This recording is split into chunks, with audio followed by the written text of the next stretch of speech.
Welcome back. You're watching KTN News Desk. Many thanks for staying with us. Let's now focus our attention at the coast on that story of the 14-year-old Kwekwe Mwandaza who was killed in August 2014 by police officers.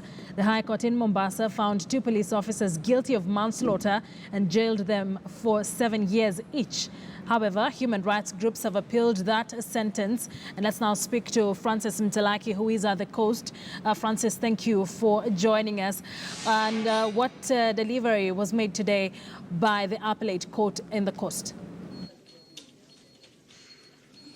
Well, Akisa, the Court of Appeal, which was sitting here in Mombasa earlier today, upheld that decision that was reached by the High Court Judge Justice Martin Muya. And this is with relation to the later Kwekwe Mwandaza, who died in 2014, August, that is. And speaking on the issues that came out, the reason as to why they upheld that decision, one of the reasons was there were things that were not adding up. Remember the 2 suspects, one which is the former DCIO from Kinango, Veronica Gitahi, had claimed that they had some scrapping sounds in the house where the late Kwekwe Mwandaza was living in and was left by her uncle. And while visiting the house, the judge from the High Court, Justice Martin Muya, said that the house was made of makuti and mud, and so it was difficult for the scrapping sounds to be heard. And another issue is the way they use their firearms with regard to the National Police Act and the Constitution. They say that the police use excessive force for that matter, and with regard to the evidence that was brought before the court, that there were a total of 13 police officers divided in 2 groups, and so there could be no reason as to why they could not be able to disarm the late Kwekwe Mwandaza. And so that was the 2 reasons that were reached, the 2 reasons as to why the Court of Appeal that was sitting here in Mombasa arrived at that decision. And maybe we could have some of the clips that transpired at the court earlier today. The finding that PW4 was not in the house at the material time puts paid to the appellant's claim regarding the male voice in the house that allegedly threatened to kill a person.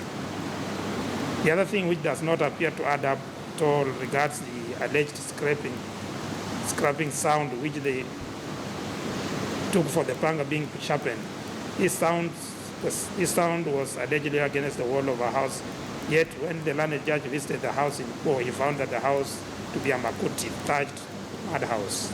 Persuaded that the learned judge had in finding that the use of lethal force by the police officer in the circumstances of this case was not proportional to the threat that they allegedly faced, and that the killing of the deceased was contrary to the National Police Service Act and therefore lawful killing, justifying conviction for the offense of manslaughter.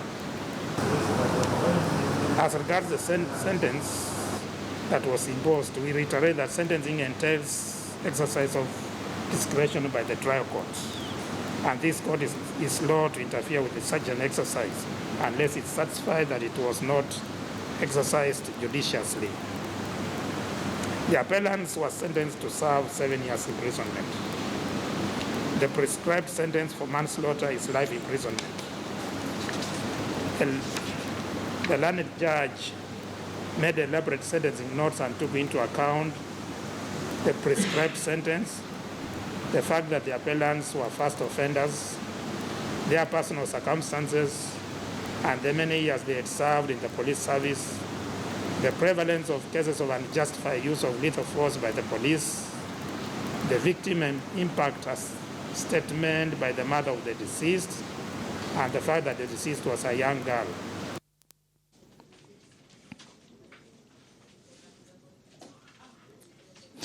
And so that was Justice Asika Mahinda delivering the judgment with regard to the late Kwekwe Mwandaza. And so that means that the 2